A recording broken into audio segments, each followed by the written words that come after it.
my tinfoil hat is on though when it comes to this draft lottery, because it couldn't have been more obvious in hindsight. The Dallas Mavericks missed the playoffs. They have a 1.8% chance to get the first overall pick. They traded Luka Doncic, which I'm already fishy about. I think there's a ton of conspiracy theories around that I think make a lot of sense. The Lakers have a future now. And instead of just coming up with a simple theory of, okay, what would be the most entertaining, best storyline for this first overall pick? I get the Victor Wembanyama and the Spurs stuff, but that would be more dominant than interesting. You would think of that and you would say, damn, that's crazy. They're going to be nice. It's unfair. With the Sixers, and that was the top three. It was the Sixers, it was the Spurs, and it was the Mavericks, number one. For all those three teams to be in the top three, all three teams that have a franchise star for the foreseeable future, even though the Mavericks ones are aging, I think that was bizarre. There was like a 0.00014% chance that was going to happen. But the most interesting one was like, it was in front of our faces the whole time. Oh, Cooper Flagg goes to Dallas, and now Dallas is like going to be a good team next year, because if you look at the roster, Kyrie, when he's back healthy, with Max Christie and Najee Marshall and AD and Cooper Flagg and Gafford and Lively and PJ Washington and Clay. I mean, my goodness, it's a really good roster. Like, how can the NBA make it so the Mavericks can somehow, some way, if things go right, directly compete with the Lakers, and they can have a little conference rivalry going on? It was like, oh, wow, it's the Mavericks all along. You trade Luka and you get gifted Cooper Flagg. On one end, I don't feel too conflicted about it, because I'm very happy for Mavericks fans, even though the suffering was short-lived. Don't get me wrong. They had their moment of suffering where they rioted the streets and were begging for Luka to come back and were calling for Nico Harrison to get fired. Usually fans of other organizations have to deal with that type of misery for years on end, and nothing ever gets figured out. For them to lose Luka and then, like, here's Cooper Flagg. I'm telling you guys right now, it's not going to be too long from now that we're going to get the Mavericks fans with the takes of, oh, it's great to have a two-way superstar and a superstar that plays defense. And the Nico Harrison was right takes are going to be coming and flooding left and right now, because they got gifted Cooper Flagg. And on the other end, the organization, what Nico Harrison did was just such a stupid trade. For him to get rewarded in this type of way after making a dumb trade that would usually tank franchises for generations on end, and for you to just get the first overall pick in Cooper Flagg, I mean, that is bizarre. If you already believed in the NBA lottery conspiracy stuff, I mean, this was kind of like the icing on the cake for you, that, yeah, there's no way that this is a fair process, because there's too much coincidences for it to be just a fair process all around. The NBA lottery is disgusting. I'm just going to be transparent with you, man. I was eating dinner, was enjoying a nice family dinner. I'm having a great time. I'm like, oh my God, the draft lottery. Forgot that it was on. I throw it on. I get it right in time for the top four. First one announced. The last team that had a 14% chance to secure the number one overall pick in the Hornets, who very obviously need the number one pick well more than the three teams that ended up getting number 1, 2, and 3. The 76ers, I actually would have been more okay with getting the number one overall pick than the Dallas Mavericks. They were horrendous this year.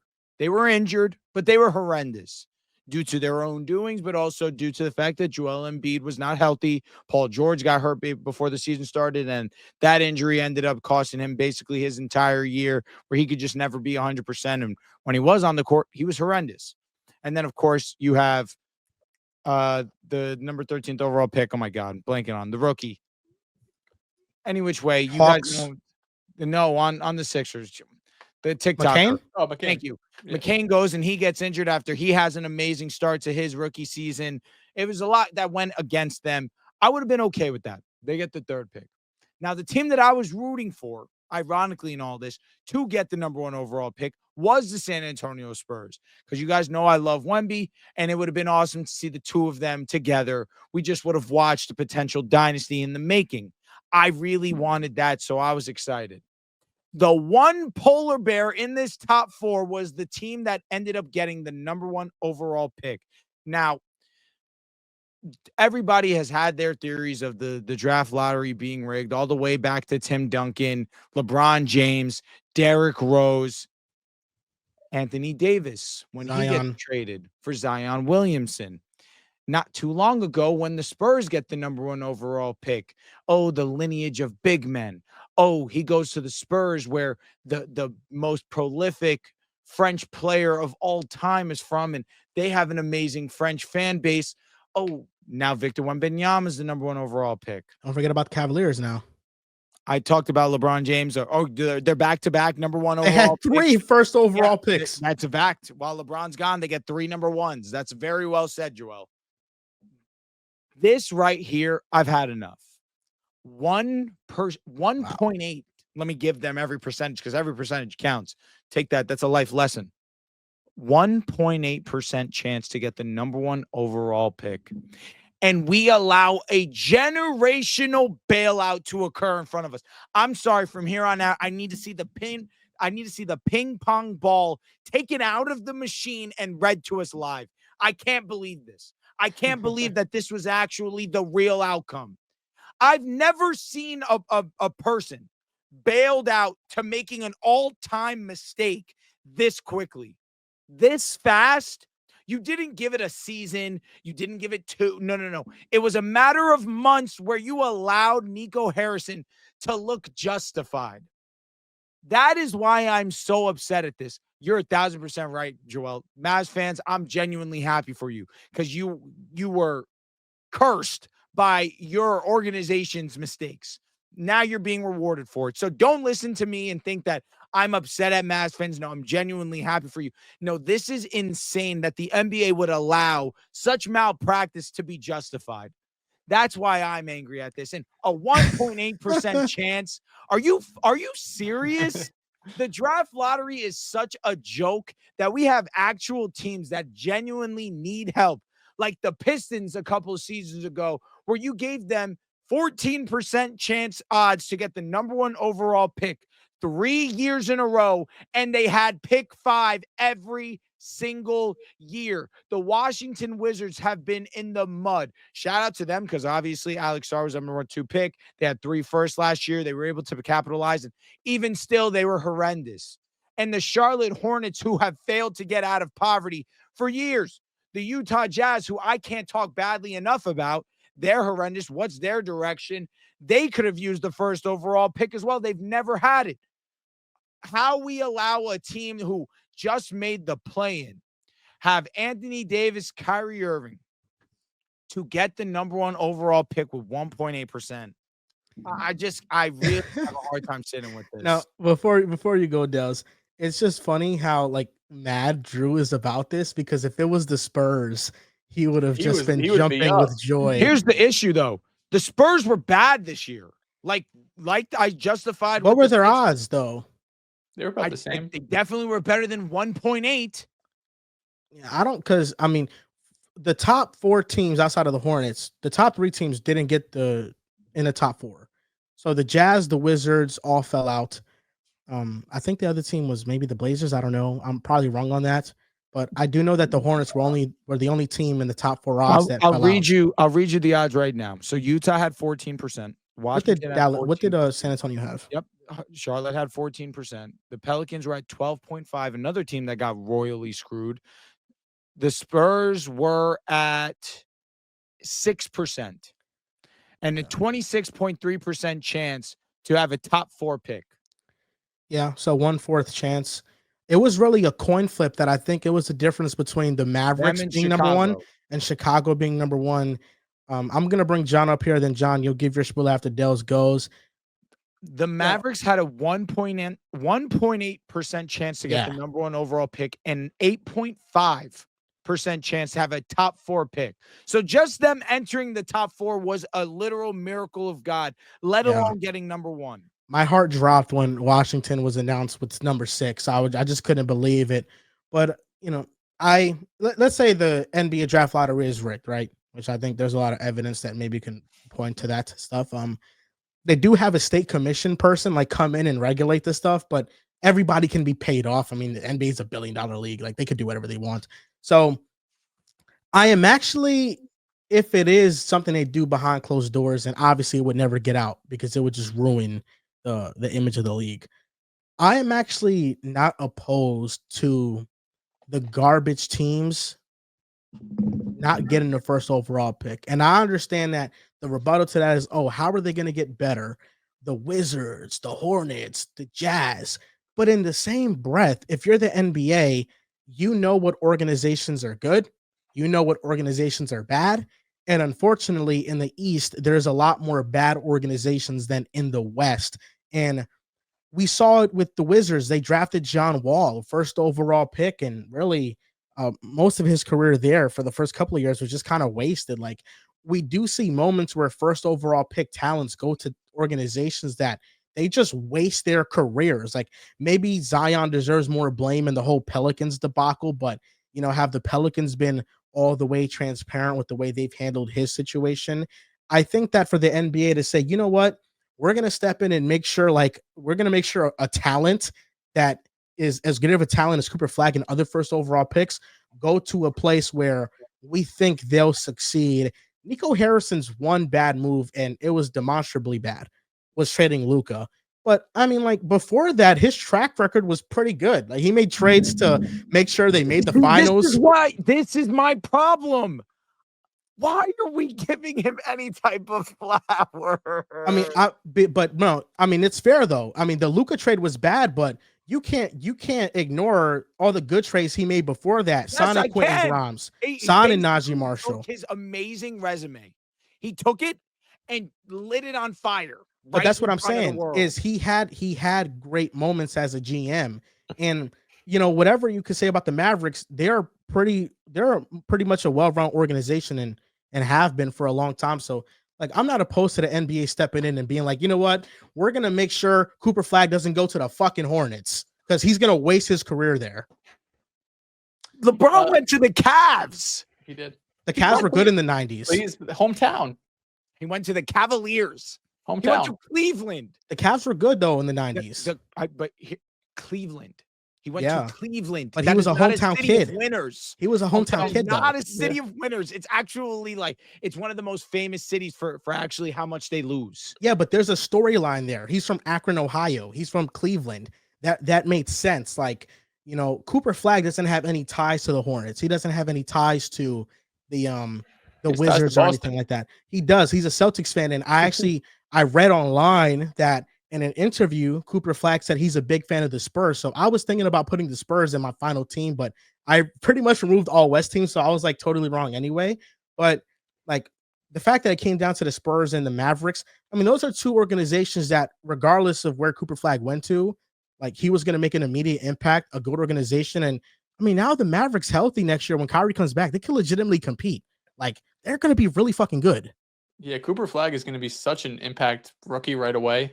Like he's getting not Wemby levels of hype, but he's getting a lot of hype. And I don't know what, level he's going to live up to in his first year, but he's going to impact right away because he's a two-way player. He's big. He's athletic. He can defend. He has a lot of traits that day one are going to translate to the NBA and are going to make the Mavericks a lot better.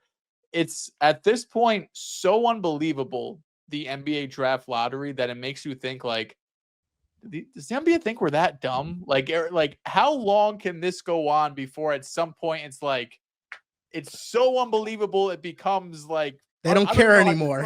It's like at some point, like this can't be right. Like at some point, something is gonna come up, right? Because we've talked about it year after year. I will say that the one thing that the NBA maybe has going for them is that the last couple of years, right? It's been like, oh, teams with low odds have gone number one overall pick. It's not just this year with Cooper Flagg, right? It's not just last year with Zachary. It's not just the year before. It's been a trend now. I do think I'm a bit torn because on one side, the NBA is a business, right? Like Cooper Flagg going to the Mavericks is so much better for them as a business than him going to Washington or the Hornets or one of these, poorly run organizations. On the other hand, though, you need to give these really, really bad teams a better chance, right? 14% seems really low. And for a while, tanking was like a huge issue in the NBA because the Sixers trust the process. They made a whole brand out of it. Their whole team was basically, we're just going to tank and tank and tank until we get good players. But now there's obviously teams that still tank, right? Like the Jazz have been bad for so long. The Blazers have been struggling, but they have some young pieces that we think maybe, could it be like a 10 seed next year? Probably unlikely, but like, there's a stretch there. I don't think there's a ton of teams right now in the NBA that I'm looking at. I'm like, every night they're going into it trying to lose. They are tanking their ass off like we saw with the Sixers. I feel like the NBA is a bit past that, and maybe in due part because of the lottery and because of the new odds that teams are seeing. 14% chance doesn't mean shit. 14% chance to get you the 5th overall pick very easily, like we've seen, countless times prior. So I do think they need to make a slight change because these bad teams need a bit of a better chance.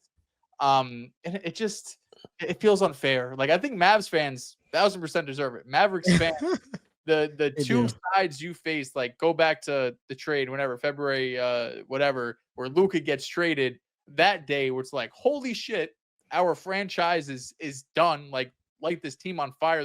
This team is never going to be good again. And of course, Cooper Flagg's not Luka Doncic by any means, but now you're sitting here, you're like, holy shit, we have a superstar, number 1 overall pick that, if things break right, can be a top 5 player. Maybe he won't be Luka Doncic, but he's someone that, with the right team around him, people projecting that this is a guy you can win a championship with. So the sway of emotions that Mavericks fan had, I think they definitely deserve this, but the organization doesn't, Nico Harrison doesn't. And No. when we talk about all of these theories about Luka and the trade, and was it this inside job to get them out of Dallas, wherever the case might be, this doesn't help those conspiracies. This only makes it seem more likely that the NBA was like, listen, Luka, the Lakers need a little push here, right? LeBron's 40 years old.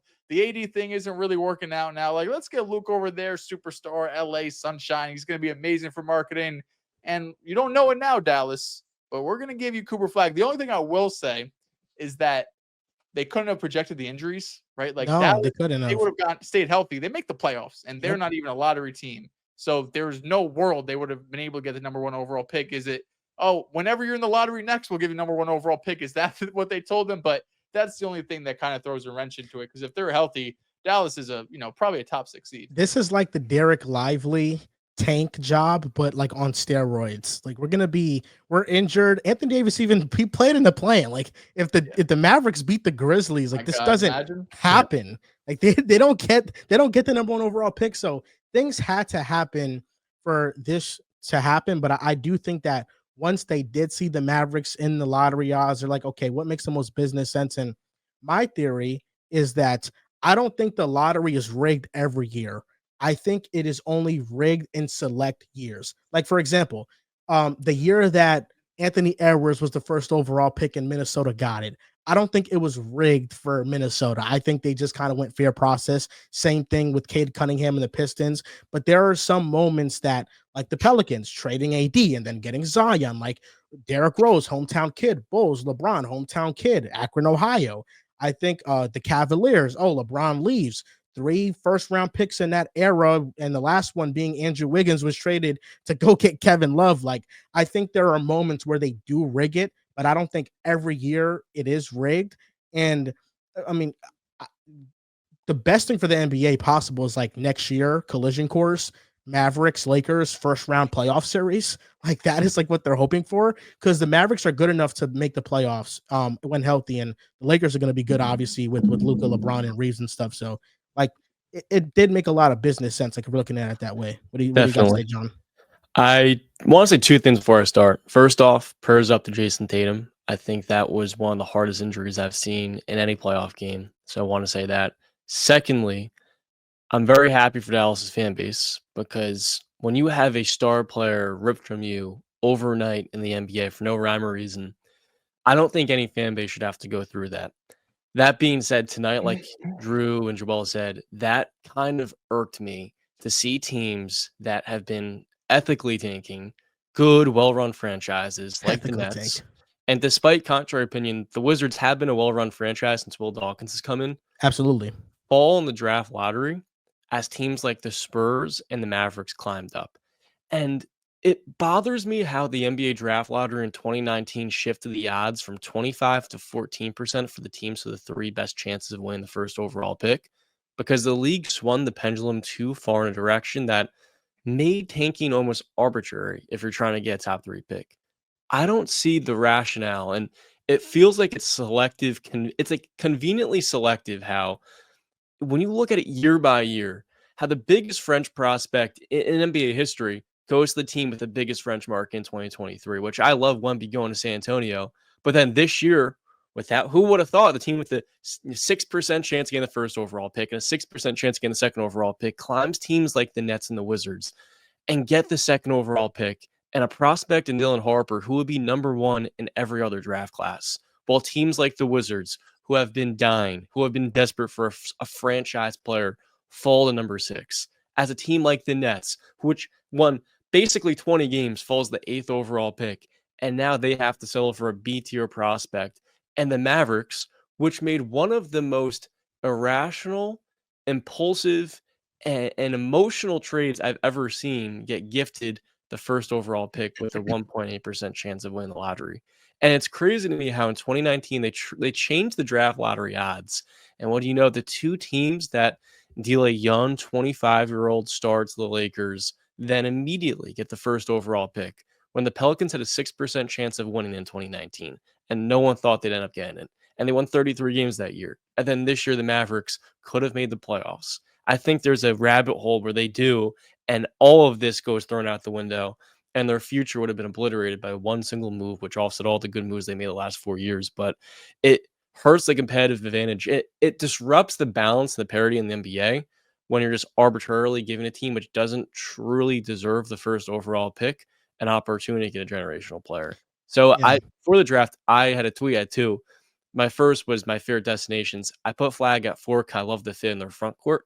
And I also had a feeling the Mavericks are going to win because they never once in their franchise history moved up until today. So it felt like it was all kind of brewing to this climax, which not too many people are expecting. But when you sit back and think about it, it really is irritating to see a team basically climb and leap in front of others that really deserve this far more.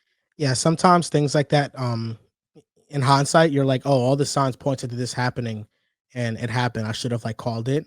And then I think back to, like, 2019 when the Knicks had the best odds to get the first overall pick, and they haven't moved up in a lottery since they got Ewing in '84, and, they got the 3rd pick, and then against Zion, and Zion was, like, the most obvious Knicks player, so it's weird. I think the only thing that would have made this worse if the Rockets were like the 4th overall pick.